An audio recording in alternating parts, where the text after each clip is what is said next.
Hello everyone, welcome to this year's Ask a Bookseller chat as part of the 2024 London Bookshop Crawl. We hope you had an excellent first day bookshop crawling, and if you're heading out this weekend, then hopefully we will be able to provide you with some amazing recommendations to look for as you explore bookshops across the city. I'm Bex, hello. And this year I am once again joined by the lovely Katie, bookseller at Foyles, who is going to be helping me out with some recommendations because she is a real bookseller and I am just a book pusher on the internet. So we've been sent some questions by you lovely people, and also some of my own questions. Just the last one, actually, I just snuck an extra one in there. But so I'm going to get started with the questions, and then I'm going to turn it over to Katie to give us some recommendations. I might add some of my own in there as well as we go through. And apologies just for my weird background where my chair is flashing in and out. We'll try to ignore that. Okay, so the first question we were sent is actually the wordiest one as well, so I'm going to start there. We were asked for something to help with a reading slump that's immediately engaging, not too demanding, and can be dipped in and out of fairly easily, and the person who asked it has given us some preferred genres. So she said not an audiobook. They like murder mysteries with something odd going on. They like SFF, they like political intrigue, creepy fantasy road trips, but open to trying something different. So it's pretty open, I think. So Katie, tell us about your suggestions. Okay, so there are a lot of interesting murder mysteries coming out at the moment. So there's a new one just come out called Anna O, and it's basically the premise is a woman is found with blood on her hand. It looks like and she's in a coma, and it looks as though she has somehow committed a murder in her sleep. And it's and so that's just come out. That is by, I could just check my notes, Matthew Blake. Sorry, Mr. Blake, I forgot your name for a moment. And then there's also, if you know the book, it's been huge on TikTok and Instagram, The Silent Patient. The author of that one has just released a new book, Fury, and that is a murder set on an island. So if you like that kind of glass onion film, and then there were none, the Agatha Christie one, that sort of enclosed space, no escape murder mystery. That one is definitely worth checking out. I've just started, so I've been in a bit of a reading slump myself to the last week or two, and one of the things that I find helps me out of that is just going back to an old favorite. And so Terry Pratchett is always a good one to come back to. Is one of the ultimate comfort reads. Also Becky Chambers, The Long Way to a Small Angry Planet. I'm just going to say how in sync you and I are, because I had this on my pile to suggest for this, and I had this. Yes. So yes, Becky Chambers, Terry Pratchett, they're good comfort reads. They're easy to read, they're funny, they're moving, they are sort of, but they make you think as well. Agreed. Completely. Oh, and one other book, it's back to the kind of mystery element. It's a historical mystery, and it's just been published last month. It's The Beholders by Hester Musson, I think the name is. It starts with a court case where a woman is accused of the murder of her child, and then you go back to several months before, and it's the diary of her maid and the events that lead up to this event. And I just couldn't put it down. It's probably the best thing I've read this year so far. Big endorsement. I know we've only had a month, but no, but you know, start strong.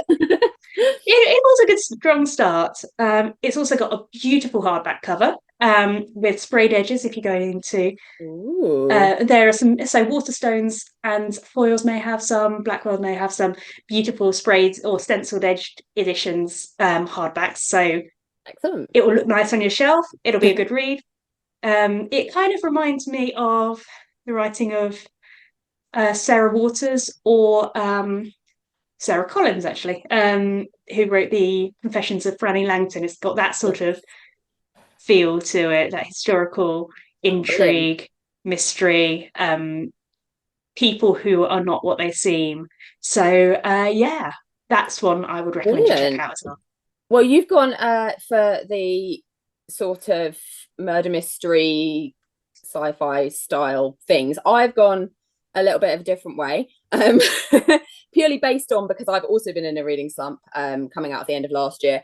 What I sort of picked up, and some of these might sound random, but obviously I have mentioned the Terry Pratchett and the Becky Chambers already that you mentioned, so I've taken those off my pile now. But so my big recommendation, actually, if you want something that's really easy to dip in and out of, is any of the Bookshop Diaries by Shaun Bythell.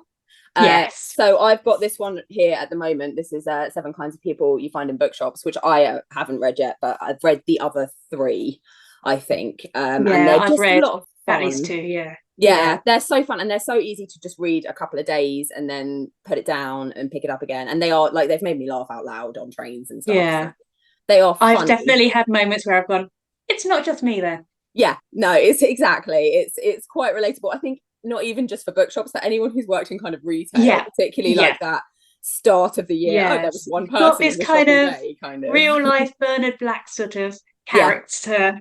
Yeah, exactly. I find him very like his voice very comforting in the books. Yes.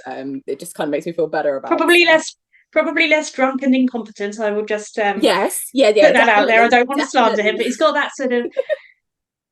I get the same sort of vibes from him. They just absolutely dive down a bit, and then a little bit more customer friendly. I had another book of letters, which is a letter from New York, which is Helen Hanff, who wrote 84 Charing Cross Road. Sorry, the blurring on my screen is making it really difficult to show book covers. But this is beautiful. It's published by a little indie press called Manderley Press. But it's just the book version. This was, I think, serialized on Radio 4 years back. But it's literally just like a monthly letter that she wrote from New York about what was going on in New York and like stuff happening in her life. And again, that's I think I'm going very heavy on the like soothing, kind of comforting, making you feel better about humanity in the world, kind of, which is obviously showing where I am in my brain, but like but yeah, you might like this person who asked this question. Also, yeah, it's very nice, and it's nice because New York is endlessly fascinating for me because I haven't never been there. So, and then the last thing I wanted to mention is a very random one, but stick with me because this was the best thing I read at the end of last year, and it's biography of the Mitford sisters, which I will talk about to anyone who stands near me for long enough. It's amazing. I can testify to that. It is like a multi-generational family saga kind of novel, but it's about real people and the crazy stuff they did. So yeah, this is a weird one I'm just throwing in there just in case, but really interesting, absolutely bananas, lots of fun, massive. So maybe not, although I did dip in and out of it and read it for a while. So anyway, hopefully we've covered some good recommendations for you for that first question. Our next question was a little bit outside my comfort zone, so I'm hoping you've got a few. I've got a couple of suggestions, but we were asked for love stories like those written by Nicholas Sparks and Colleen Hoover, and I have to admit I have not read any Colleen Hoover. I did read The Notebook a long time ago, and I've seen the movie, but I've never read. I'm sorry, internet. I've never read any Colleen Hoover. I'm even more shamefully haven't read any, considering how many I've sold every day over the last popular. 3 years. Yes, definitely our biggest selling author over the last 3 years, since just kind of blew up on TikTok, and good for her. But from what I gather, it's very kind of emotionally twisty and intense and complicated relationships. That was what I got too from Googling. So I think if you're going for, I also am not much of a romantic. And when I do read romances, they're more likely to be rom-coms, a bit lighter hearted and cozier. But I can recommend a few.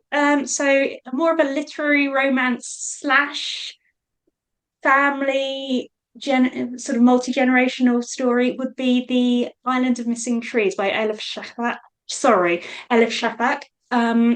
And she writes about two young people in the 1970s on Cyprus. One is Greek and one is Turkish, and they fall in love. And it's about their ongoing kind of forbidden romance, their relationship, their secret relationship, but then it also flashes forward to the present day, and it's so it's not a spoiler to say that the wife has since died recently in the last year, and they have a daughter, and it's about the impact of her grief, and on their being a displaced family, and so they moved to London after. So the couple eloped to London, where they raised a family. I should probably have mentioned that before. And taking with them a sprig of a fig tree that was it was a key part of their secret meeting place. And interestingly, part of the story is narrated by the fig tree, which shouldn't work, but it does, because it kind of shows how it's all connected, the interconnectedness of the family. I realise I'm going off the romantic element of the books and just going over the overall. No, I can see but that, it is though. absolutely beautiful. The love story is lovely, and heartbreaking, especially as you know how it is going to end. And it's going to end with the families, one of the characters being estranged from their family, but then you've got one of the members of the family coming back into the lives of the family. I've said family too many times here, I'm sorry. And another forbidden romance story I've read, or kind of taboo romance I read recently, it's a young adult novel, and it's called Guard Your Heart, and it's set in Northern Ireland. It is set in the present day, or it's set 18 years after the Good Friday Agreement, so it's 1916. No, it's not. It's 2016. She has the one, yes. It's 2016. It's also the time of Brexit, and it's a couple who meet. Again, you've got that one side is Irish Catholic, one side is British Protestant, and they meet when one gets attacked by people associates of the other, and it kind of goes on about the complexities of having these relationships, even at a time where the troubles are over, but it's still got its ongoing impact. Plus, you've got all the you've got the Brexit stirring up a lot of emotions, bad feeling. You know what Brexit was like. Yes. If you've been in the UK or indeed the we world, remember it. Yeah. You know how Brexit has been, and how that specifically affects Northern Ireland as well, being caught in between the UK and the EU. So that was the one I've read most recently. So I have gone entirely YA with my recommendations, because I know I've read loads of things that fall into this category. Can I remember any of them? No, I cannot. So the books I had thought of were, and I'm going to be hazy on the details because most of these are ones I read a long time ago. So We Were Liars by E. Lockhart has a big love story. It's a big teen drama, kind of in a holiday location, and then it's got, I don't know, if you feel like this is a spoiler, I'm sorry, but it's got a big twist, which is very emotionally affecting. Like, I can remember the emotional effect the book had on me more than I can remember the actual plot details.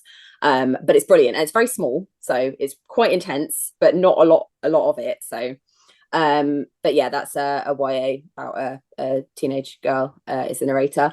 Then Everything by Nicola Yoon, which is a girl who hasn't left the house for years because she has an immune system suppressing illness.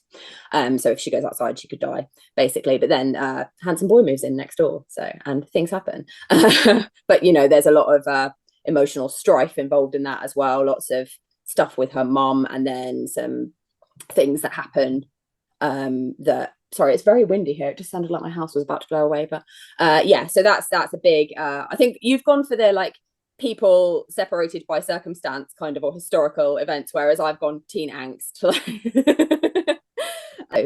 those were my thoughts on that. So hopefully some of that is applicable. It was a little bit outside of our usual reading genres, I think, that question. But yeah, hopefully I've got some great stuff there. So I was going to say my YA tangent kind of leads nicely into the next question we were asked, which was for recommendations for YA fantasy. Okay. And I'm going to let you talk first because I know that some of the things I mentioned, I probably mentioned last year and mentioned to everybody that stands near me. So Okay. Fantasy in YA. yes. I would suggest Rosie Talbot's two books, 16 Souls and 12 Bones, and that is a kind of a spooky. It's described on her website.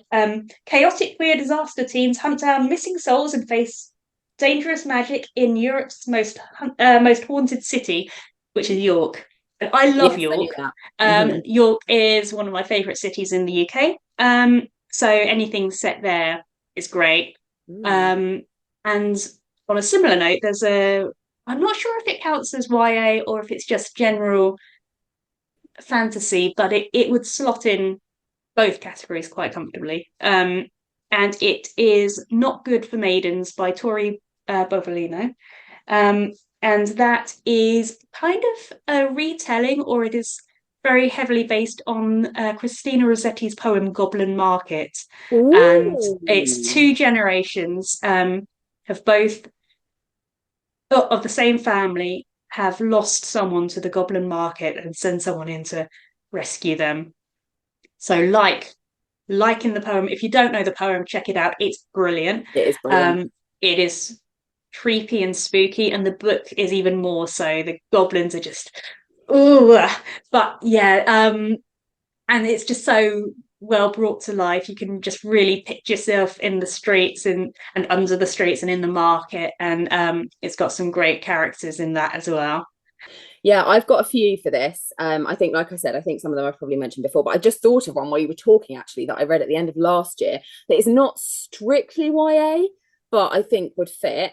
Okay. So it is The Sisters Grimm by Mina Van Praag, I think her name is. It's got an Yeah. excellent cover, and it's basically, if you've watched the TV series Grimm, it's like a little bit of a mixture between that and like Grimm's fairy tales. So the Sisters Grimm have all been fathered by Wilhelm Grimm, who's like this guy that they don't know. He doesn't feature in like any of their lives, but he lives in this other world which they can access. Like, I forget the details, but it's like they can go there when they dream, and then when they're like 16 or 18 or something like that, they can go there whenever they want.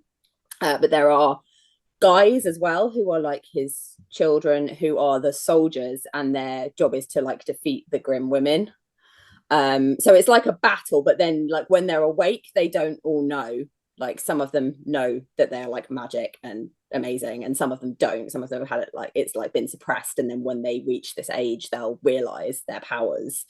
So it's pretty cool. It's quite like it's told from I think four or five. I forget how many of them there are, but there's a number of women, and it's told from all their different perspectives. So you get like a little bit of each of their story as they kind of come together and like find out about each other and themselves and all the stuff that's going on. And then there's also one of the soldiers who's like in there as well. Obviously there's a little bit of a love story element and quite a lot of like drama. I think that there's going to be a sequel, or there is a sequel. Anyway, that was There great. is. I wasn't planning to recommend that, but there we go. Have a have a free one. I just love how one recommendation will often lead to five others Exactly. as well. It's You go fantastic. around, find one book, and there's like, oh, and that one, that one, that Yeah. one. And I should Which, say, if people if watching you're this, if coming you've got bookshop crawling, recommendations, chuck them in the comments because we'd love to hear please them. do. So yeah. Yes. But the recommendations I actually had that I was planning to recommend is my always recommendation, the A Dark Shade of Magic series by V.E. Schwab. There's also a new book called The Fragile Threads of Power, which is like Yes. a kind of sequel series with some of the original characters. It's fantastic. It's like fantasy pirates and parallel Londons and magic and non-magic and like Yeah. steampunk. It's incredible. I love it so much. So basically based on that and my like inability to describe a plot in an accurate way, which is why I'm not a real bookseller, just a book pusher. Um, you should all read that. And the other things, a couple of other things quickly.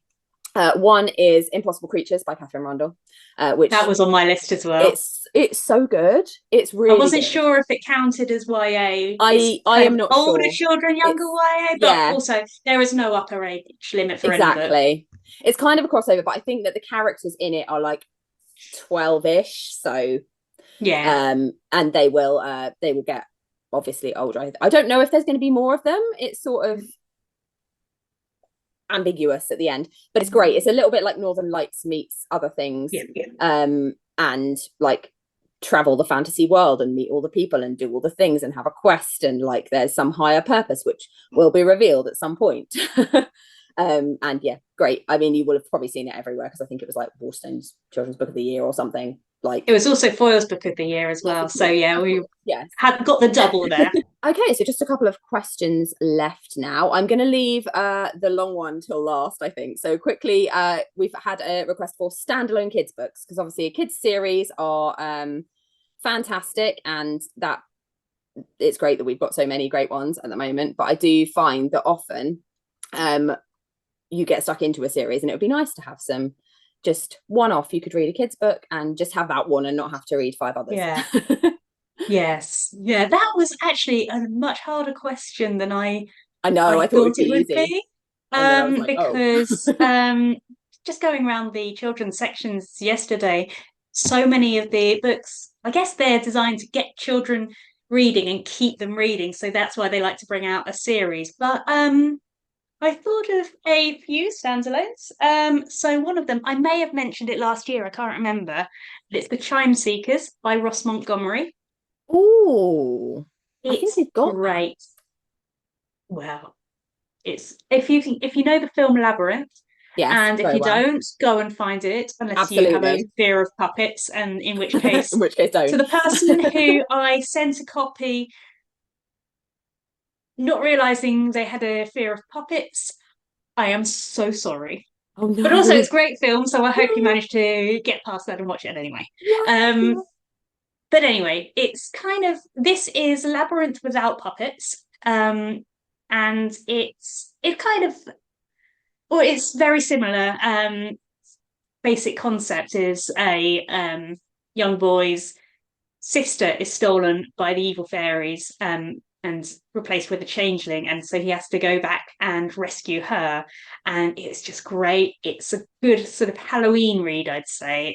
It's the kind of creepy, scary fairies, not the cute little Tinkerbell fairies. Yeah. Although, let me just point out that Tinkerbell in the book is not cute either. She is at all, not at manipulative all and selfish and horrible. But anyway, that was a side note there. Also, Peter Pan, I guess, is also a good standalone children's book, but that was a side point there. Let me see. Another quite creepy children's horror story that we had as our one of our books of the month last year, I think for Halloween actually, was The Stars Did Wander Darkling by Colin Malloy. And that's that's got this kind of it keeps being billed as for Stranger Things fans. I wouldn't say Stranger Things fans by this point. Maybe they are 12 and under. They probably shouldn't be. Because it's really dark stuff. That's what it keeps. No.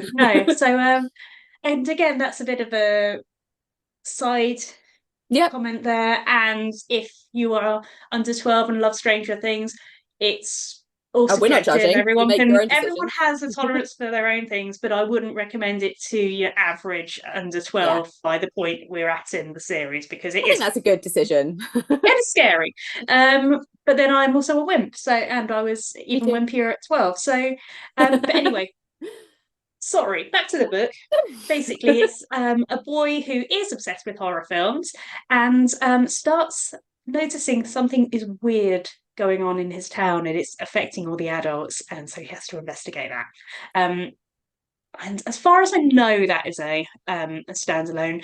It's also quite difficult because at the moment it's a standalone. You never know, there may be a sequel. That's the problem, isn't it? Yeah. And another author, so I've read her 2 connected books, The High Rise Mystery and Mic Drop, Charlotte Jackson, published by Nights Off. And she's also got a book called The Good Turn, and it's about a group of children who kind of form their own scout group and go camping and investigate some weird stuff that is going on. So I guess they're adventure stories. Yeah. Adventure stories are good for standalones, but also they do have potential to branch into a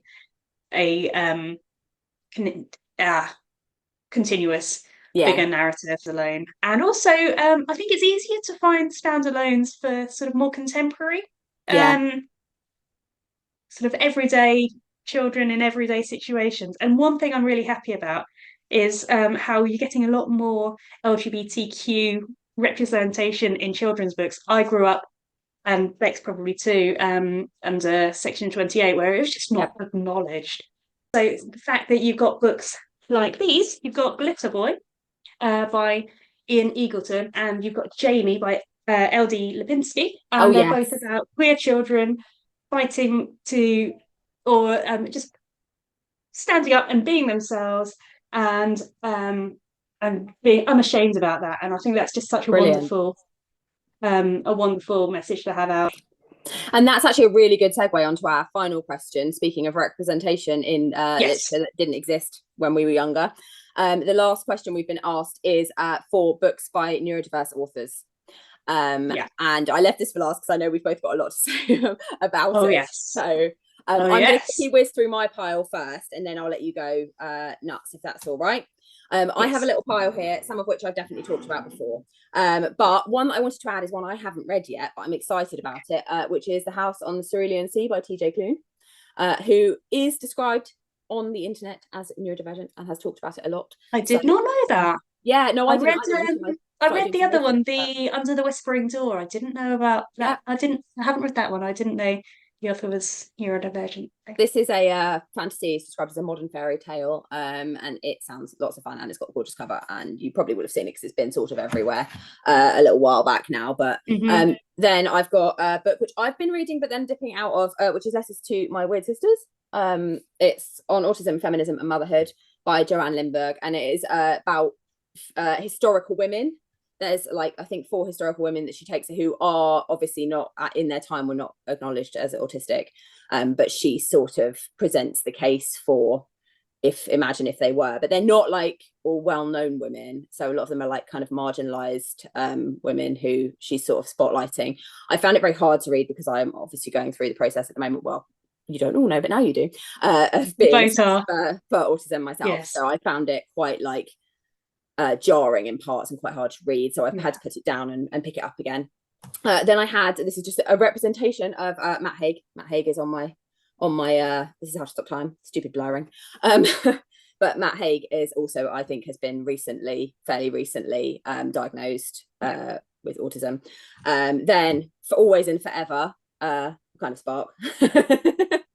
Which we must always talk about Elle McNichol and her fantastic work, growing body of different genres that she's got coming out. And there's a follow-up to this, Keedy, coming out later this year, which is very exciting for those of us that are kind of Spark fans. And then I don't think it's any exaggeration to say that book changed my life. It's a brilliant book, and the TV series is great as well. I've got just a couple more. I'm just racing through. Sorry, I'm racing through. You don't know this, but like I have to go pick my kids up from school in a bit, so I'm racing through. So I'll try to race through as much as possible as well. Stupid Blaring, Earthed by Rebecca Schiller, who is she has ADHD, and she talks about it in this. This is a memoir of her like living on a farm, basically growing lots of flowers. Like it was about connection to nature, but also about like mental health and ADHD and things like that, and how that kind of can affect your relationship with nature. It's really great. I read it a while ago now, and then the last one I've got is another one that I haven't read yet, but I plan to, which is Vivi Conway and the Sword of Legend by Lizzie Huxley Jones, who is also an autistic author. So yeah, that's my big pile of neurodiverse authors. They've also written a Christmas set rom-com as well. Make Your Mind This Christmas. So and edited an anthology called STEM, which is a collection of autistic writing. Yes, so yeah. I would always second, third, and fourth Elle McNichol. I absolutely love her, and that was the book that kind of started me off on my own hopeful diagnosis journey. So I've gone on at length about her before, so I'll pass that one by for now, and I'm going to move on to something to be proud of. Now, this isn't out yet. This is published in June, and it's basically about two students. It's told from alternating points of view, and one of them is basically starts up this activist group at their school to basically want to raise money to put on an inclusive pride festival at their town because after having a meltdown at the less inclusive pride event. And it's a love story, it's teen. I'd say it will be suitable. I'd say it's got swearing in it, but it's not got anything worse than a few F-bombs. It's not got anything. If you're okay with your kids knowing the F word, then this book would be fine. Nothing else. If you're not, give them a few years. But it's just a great book. I've literally just finished that last few days. If you're looking for something for adults, I've got there's a lot of comedians publishing books, memoirs at the moment. Fern Brady's probably the most well-known one, who wrote Strong Female Character, and that's about her diagnosis. Well, it's about her childhood. It's a memoir, so it's her life up to diagnosis. It just won the non-fiction prize for the Cafe Nero Awards, which have been set up to replace the Costa Awards that finished last year. Also, Shafak Korsandi has written about her diagnosis for ADHD. They're all very readable, funny, but also sad, because you're finding a lot. We were finding a lot of repeated stories of women, especially women, or people perceived as women, who did not get diagnosed, whose all the signs of any neurodiversity, any ADHD, autism, got completely passed by all through their childhood, and they're only discovering this in their 30s, 40s, even beyond. So that is one that's worth reading. And another one I would suggest, I've only read this book, Untypical by Pete Warmby, and it's about remaking the world to make it more inclusive for autistic people. And he's also written a book that is probably one of the next ones I want to buy. And it's called something like What I Want to Talk About. And it's all about the autistic special interest and autistic joy. And that's something you don't see much about. You see all about the struggles, you see about how the world makes you feel like an outsider, but we want more books about autistic joy or neurodivergent joy. And so that's what I want to read, and I wanted to see more of as well. And for fiction, I would like to, as I've mentioned, or we've both mentioned, Elle McNichol. The other two I think of as kind of intertwined. Holly Smale, who wrote the Geek Girl books, and Robin Stevens has also recently been diagnosed with with autism and ADHD. She wrote the Murder Most Unladylike series and the Ministry of Unladylike Behaviour. I tried to find a way to wedge them in here, but I couldn't. But they're great. So they're historical murder mysteries for children, and it similar to what happened to Holly Smale. Readers kept on getting in touch with the author to say, is this character autistic? Is this character ADHD? And she went, no. Well, if you see that in them, then fine. That's not how I wrote them. And then last year she went, you know what? Actually, yes. Because when she found her own, got her own diagnosis. So those are all three, or those are two authors that I connected to long before either of them were diagnosed, or I had any idea that I had anything that might want to be diagnosed. So it's just kind of wonderful to find all my literary kindred spirits, just most of my real world kindred spirits, all are in the same little neurodivergent bubble, or neurodivergent. This is what kindred spirit means to me now. Someone whose brain works the same way as me. I think it is, because then you're on the same wavelength. That's how you get exactly. Especially if you've And got a neurodiversity, often the majority of the world yes, will not get you. So yes. it's amazing to find So this it's just kind of, I find it quite astonishing just how many people in my world are on that wavelength. So it just Yeah. seems disproportionate, astonishingly disproportionate number of people, whether it's people I know in real life, people I've just met, or people I connect to through their work. So, but thank you for asking that question, person who submitted that question, and allowing us to talk about all of our neurodiverse joy. yes. Thank you everyone for your questions, and thank you Katie for your time and your expertise and your excellent recommendations. I hope that everybody has an excellent weekend bookshop crawling. Don't forget to use the hashtag London Bookshop Crawl because we want to see where you're going, what you're doing. Leave your comments with your recommendations below, and share the book love. Thanks everyone.